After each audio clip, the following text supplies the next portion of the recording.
地獄廚房嘅惡魔翻嚟啦 ！Hot Toys 夜魔俠重生，全新嘅戰衣，全新嘅真人頭雕，全新嘅配件。等我哋一齊嚟進入今日嘅玩具開箱時間。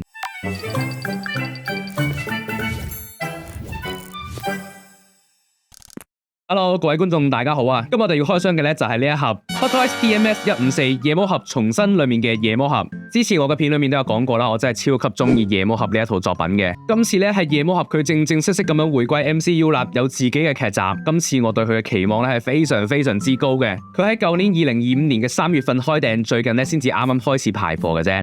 首先咧，我哋嚟睇睇呢一個外盒嘅部分。今次呢個外盒咧，做咗一個紅黑色嘅封面啦，上面劇集嘅 title 咧係做咗一個亮面嘅。盒嘅大部分暗嘅地方咧，都係做咗一個磨砂面。中間咧就印咗一個 Daredevil 嘅樣啦，同埋有呢啲咁樣嘅圓形嘅紋，就有啲似咧打眼嘅個標誌咁樣嘅，亦都可以解讀係 Daredevil 佢喺度用緊佢嘅聽力嘅時候嘅樣啦。比較特別嘅係咧，今次咧又回歸翻以前第一盒 Daredevil 嘅嗰個設計咧，多咗翻呢啲咁樣嘅特字。喂，有冇觀眾咧可以話俾我知咧？呢啲特字究竟喺度寫緊啲乜嘢啊？側面咧就會今次咧第一次見到啦，呢個 Double Locking D 嘅夜魔俠嘅標誌。今次呢一隻 figure 咧就只係得一層嘅啫，最上面嘅部分有佢嘅本體啦、真人頭雕啦、真人頭雕戴嘅眼鏡啦、一個戰損面罩嘅配件、一個替換嘅下半邊面、佢嘅3款警棍武器同埋呢一個喺武器裏面用嘅一個鐵絲。除咗佢本體上面安裝嘅一對放鬆手型之外咧，呢度仲會有一對爪狀嘅手型啦、五指張開嘅造型手型啦、握武器嘅手型啦，同埋咧最後有一對實心嘅拳頭手型嘅。喺本體嘅底下咧就會有今次嘅地台。今次嘅地台嘅設計咧就好簡單嘅，一個城市嘅背景啦，同埋呢啲圓形咧都係一個好似把眼嘅標誌嘅。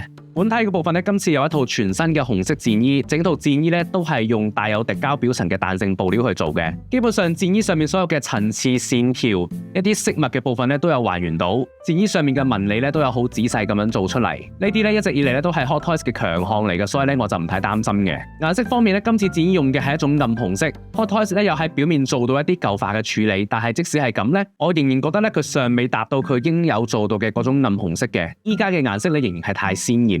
肩嘅位置咧沿用咗上次黃色戰衣嘅好設計，將背心同埋手臂咧分開嚟做。腰嘅部分咧有一條裝備腰帶，呢條腰帶咧係黐喺上半身上面嘅，所以扭動嘅時候咧佢就會跟住上半身一齊轉。左邊大髀位置咧有一個收納佢警棍嘅一個警棍套。咁呢個警棍套嘅款式咧，我對比翻劇照咧，其實喺劇入面咧係有2款唔同嘅款式嘅。依家呢一款咧係其中一款，所以咧就冇做錯。但係咧呢一個警棍套上面用嘅呢2個扣咧，我反覆咁樣檢查過咧，無論係打把眼嘅時候啦，定係打 Muse 嘅時候咧，呢2個扣都應該係銀色嘅。咁啊 Hot Toys 咧就可能係反光底下咧以為佢係黑色，所以就做錯咗呢一個位置啦。膝頭哥嘅部分咧可以見到有護膝啦，咁呢個護膝咧係黐喺條褲上面嘅。鞋嘅部分咧，今次嘅靴咧選擇咗做一個一體成型嘅靴啊。咁呢個靴咧係用咗一個軟身啲嘅膠咧去做嘅，撳落去咧可以見到咧係可以撳扁佢嘅。咁裏面咧就隱藏咗佢呢隻腳嘅一個可動關節啦，但係因為佢係一見過嘅軟膠，所以佢咧喐起上嚟咧係會有少少限制嘅。前後左右扭咧都係會有少少回彈，咁啊對於佢嘅接地性嚟講咧影響都唔大，但係如果想擺夜魔俠嘅嗰種大動作咧，可能都係會有少少負面嘅影響嘅。頭盔頭雕咧有做到一個暗紅色嘅鏡片啦，喺黑色嘅頭套部分咧有做到一啲自然嘅折痕。耳仔位置咧睇得出咧佢其實有嘗試想將耳仔嘅形狀咧做出嚟嘅。一如既往咧，今次都係一個可以替換嘅下半邊面。今次咧有一個新嘅替換方法，咁咧就要將佢呢一個面罩咧輕輕咁樣向上剔起。然後裏面磁吸嘅下半邊面咧就可以攞出嚟替換啦。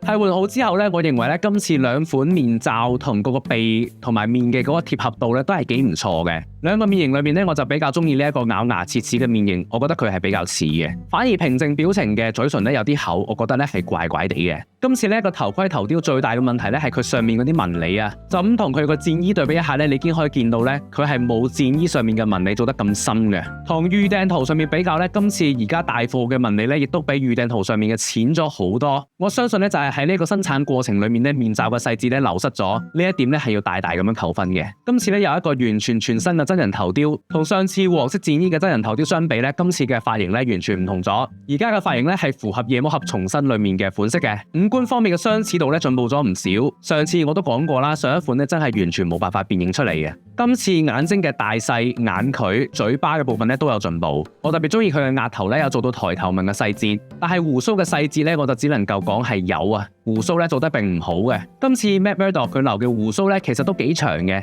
嗰個長度咧已經長度有少少，我覺得係改變咗佢嘅 jawline。但係今次嘅兩個頭雕咧，嗰個鬍鬚都做得太貼面，冇咗嗰個厚度，顏色方面咧亦都唔夠深色，尤其係頭盔頭雕嘅嗰個鬍鬚咧，我覺得佢俾唔到劇集裏面嗰個粗獷嘅感覺俾我。眼鏡方面咧，同上次嘅款式都係完全唔同嘅。今次眼鏡嘅圓形咧係大紅色鏡片嘅 Arndt & Valentin M2， 將眼鏡戴上去咧係非常之容易同埋貼身嘅。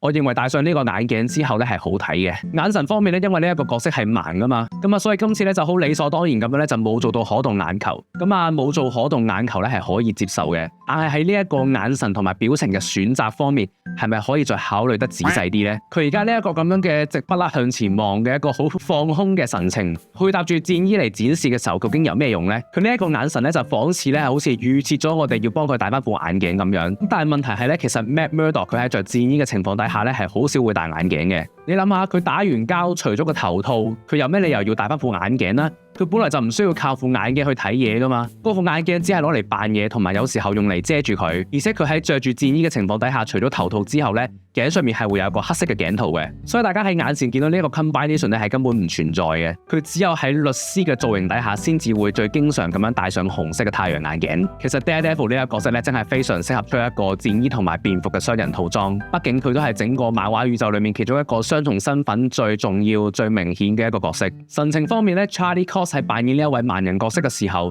佢好多時候咧都會斜斜地咁樣向下望去扮盲人嘅感覺，所以眼神方面係咪唔需要咁直視呢？另外佢嘅表情又係唔係可以俾翻少少情緒俾佢呢？可以係微微嘅憤怒或者係淡淡嘅哀愁。其實呢一季嘅 Matt Murdock 咧，佢經常會擺一個嘴角微微向下嘅一個微憤怒表情。我認為咧呢一個表情咧就係正解，無論係真人頭雕定係頭盔頭雕咧，其實都好適合擺呢一個嘴型嘅。配件方面咧，今次有長短同埋組合好嘅警棍。今次嘅警棍同以往嘅款式咧都係唔同嘅，長短棍之間咧就可以接上一條鐵絲，鐵絲嘅顏色咧同上次嘅比較咧係深色咗，我認為咧係好睇咗，而且咧長度都係長咗嘅。另外喺劇裏面對決 Mills 嘅時候咧 ，Daredevil 佢有用過一個勾索嘅頭咧去貫穿咗 Mills。所以今次咧其實都可以安排一個替換嘅勾索頭，咁就可以豐富呢一個武器配件嘅玩法。Batman 嘅產品咧就經常會有咁樣嘅做法啦。另外一個比較特別嘅小配件咧就係一個斷角嘅戰損頭盔。咁呢一個頭盔咧係 fix 死咗喺呢一個底座上面嘅。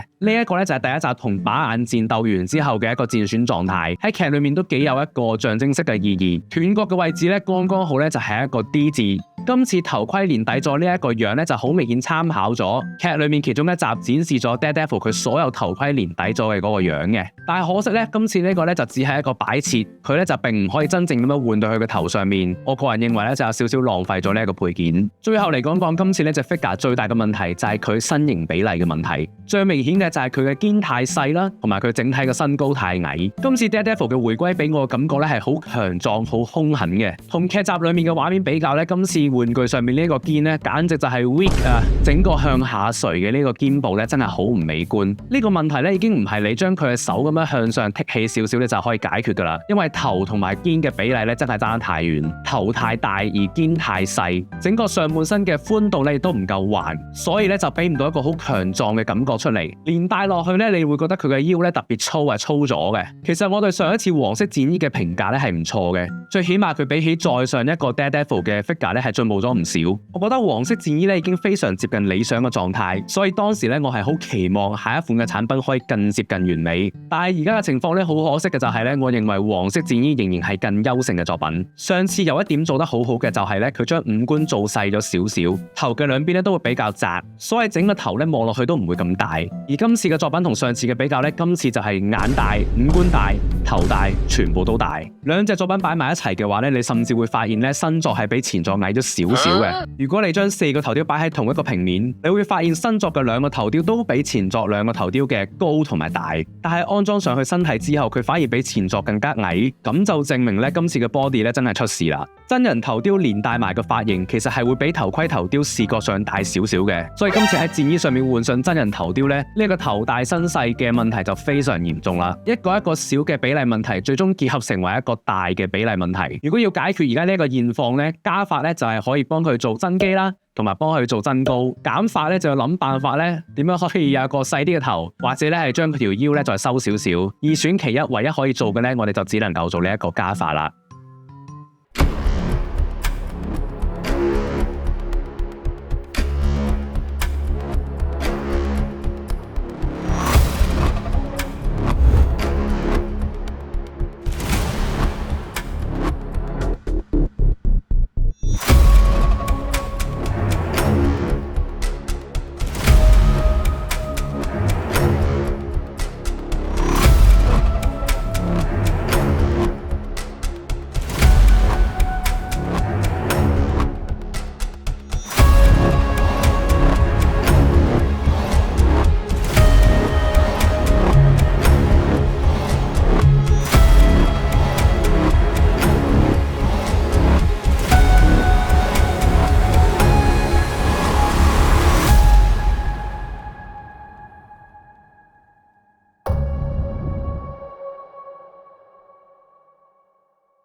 今次呢一隻咧係一隻好簡單嘅作品，佢冇好豐富嘅配件，亦都冇好複雜、好華麗嘅地台，所以玩家咧就更加容易會將個焦點咧擺翻去個人偶嘅本體上面。特別係佢今次整體嘅外觀咧呈現唔到夜魔俠今次回歸嘅嗰種歷練。佢嘅預訂價錢係港幣1730。作為夜魔俠忠實嘅 fans，我哋頻道俾呢一隻 figure 嘅評級係我哋頻道4個評級裏面排行第3嘅遺憾之作。